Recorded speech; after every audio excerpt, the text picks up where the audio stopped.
일단은 간이가세자가 대부분이실 것 같거든요. 그래서 간이가세자 기준으로 설명드리면은 간이가세자는 1년을 기간으로 하고 그 다음 해 1월 25일까지 신고 납부해야 하는 게 이제 간이가세자고, 기본적인 틀은 일반 가세자랑 같아요. 어떻게 계산되냐면 매출세액에서 매입세액을 빼는 구조. 이제 매출세액은 매출 금액에서, 그러니까 매출 금액이라고 하면은 아까 말씀드렸던 공급 대가죠. 부가세 포함했던 금액, 거기다 곱하기 업종별 부가율이라는 게 있는데, 그 애견 미용업 같은 경우에는 30%예요. 거기다가 부가세율 곱하기 10%.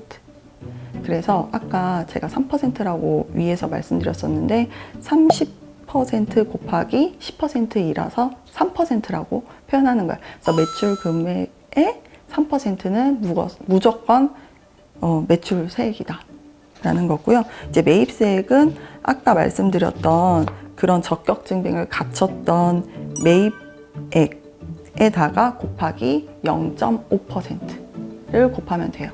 그 사실은 낼 수밖에 없는 구조인 거죠. 왜냐면 매출은 3%고 매입은 0.5%이기 때문에. 그 다음에 특이사항으로는 어쨌든 저희는 소비자를 대상으로 하는 업종이기 때문에 신용카드나 현금영수증 발행이 많을 거라고 예상이 돼요.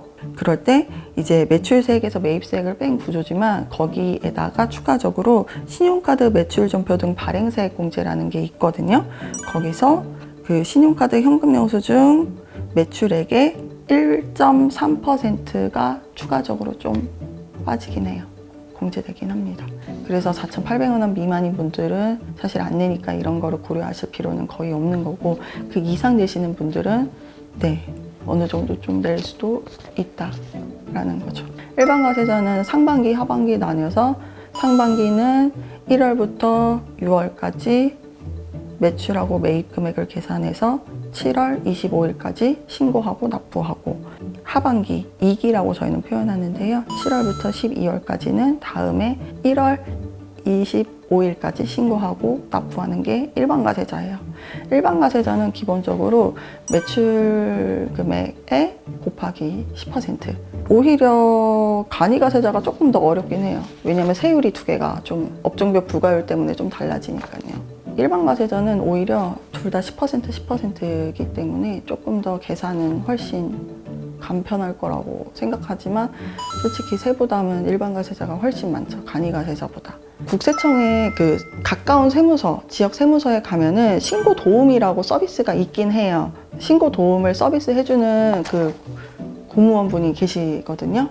이제 그분 만나가지고 그 서류들, 1년에 그 신고 서류들을 작성해서 제출하게 되면은 사실 그게 신고가 되는 건데, 다만 중요하실 점은 그게 잘못됐을 경우에, 신고가 잘못됐을 경우에 책임은 오롯이 본인이 지는 것이라는 거죠. 뭐 예를 들면 정말 신고가 너무 잘못돼서 자기가 세금 폭탄을 맞을 수도 있잖아요. 그럴 때 어디다가 하소연할 방법이 없다는 점. 일단은 자기 매출이 4,800만 원 미만이면은 어쨌든 세금이 안 나오는 구조이기 때문에 저는 거기 가셔서 신고해도 아무 상관없을 거라고 생각해요. 그 이상 되시는 분들이라면 아무래도 세무사 사무실 쓰는 게 낫지 않나. 왜냐면 세무사 사무실을 쓰는 이유는 구조적으로 절세거든요. 잘 파악해서 누락할 수 있는 것들을 어느 정도 잘 캐치를 해가지고 세금을 줄일 수 있는 그런 효과가 발생될 수 있을 거라고 생각하거든요. 부가세 신고된 금액은 건당 이제 10만 원에 부가가치세 별도해서 11만 원이 청구되는 거고요. 그거는 간이사업자나 일반 가세자나 솔직히 차이는 없어요. 프리랜서로 일하시는 분들 같은 경우에는 기본적으로 사업자 번호가 없는 분들이기 때문에 부가세 신고할 건 없고요. 그 다음에 종합소득 신고를 하셔야 되는데, 종합소득 신고 안내문이 기본적으로 요새는 카톡으로 안내문이 날라와요. 4월 말에서 5월 초라고 생각하시면 되고, 그거 가지고 종합소득 신고 5월에 1회만 하시면 됩니다. 거기 안내문에 보시면 단순 경비율이라고 나온 경우들이 있어요. 그렇게 됐을 때는 그 국세청에서 나오는 안내문에서 그 단순 경비율대로 다 작성해 준 그런 종합소득세 안내문도 같이 첨부가 돼서 나오거든요. 그래서 그냥 그거 제출하셔도 되세요. 왜냐하면은 단순 경비율 같은 경우에는 저희 세무서 사무실에서 해드리는 그런 서비스 것보다 그게 더 나아요. 기준경비율이라고 적히신 분들은 무조건 세무사 사무실 쓰는 거를 저는 추천드려요. 자기가 직접 한다고 했었을 때는 장부를 작성해야 되는데 장부 작성의 개념을 대부분 사람들은 모르거든요. 장부 어떻게 생긴지도 사실은 모르시잖아요. 네, 이제 그런 분들, 그런 거 부분을 감안하면은 사실은 저는 세무사 사무실 기준경비율부터는 세무사 사무실 쓰는 거를 좀 추천드리고, 그 기준경비율이 되는 구조는 그 연 수익금액 2,400만 원 이상이면은 기준경비율 대상자거든요. 기준경비율 대상자는 신고를 하지 않으면은 기준경비율로만 계산한 거를 국세청에서 파악을 해서 나중에 세금이 보통은 150에서 200 정도 평균적으로 하는 경우들이 되게 많아요. 그러면 보통 사람들은 그런 거 받고 헉하죠. 뭐야 이거 갑자기 나한테 150만 원, 200만 원 세금 내래. 세무사 사무실을 그때서야 찾아오시는 분들이 되게 많거든요. 나 이런 거 냈다. 이거 어떻게 해야 되냐. 근데 그런 식으로 국세청에서 날라왔을 경우에는 저희가 그걸 기한 후 신고라고 하거든요. 그거를 받았는데도 너무 늦게 오시면은 그게 아예 고지되는 경우도 있어요. 그 금액이 두 가지가 있거든요. 과세 예고 통지랑 고지가 있어요. 예고 통지는 나 이렇게 너한테 부과할 거야 라고 미리 예고하는 통지예요. 그게 날라오고 나서 저희 세무사 사무실을 찾아오면은 좀 나아요. 이게 날라오기 전에 수습을 할 수는 있으니까. 근데 고지서가 딱 날라와가지고 하면은 사실은 걔는 일단 내야 되거든요.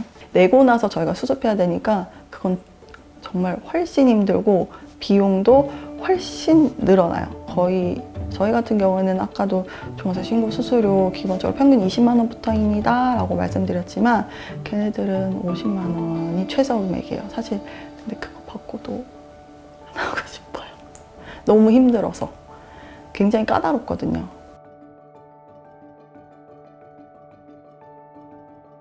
일단은 기장이라고 하는 부분부터 설명드리면, 기장은 기록할 기고, 그 장은 장부할 때 장이거든요. 그러니까 장부를 기록한다는 뜻이 이제 기장이라 가지고, 기장 형태가 간편장부랑 복식부기 장부가 있는데요.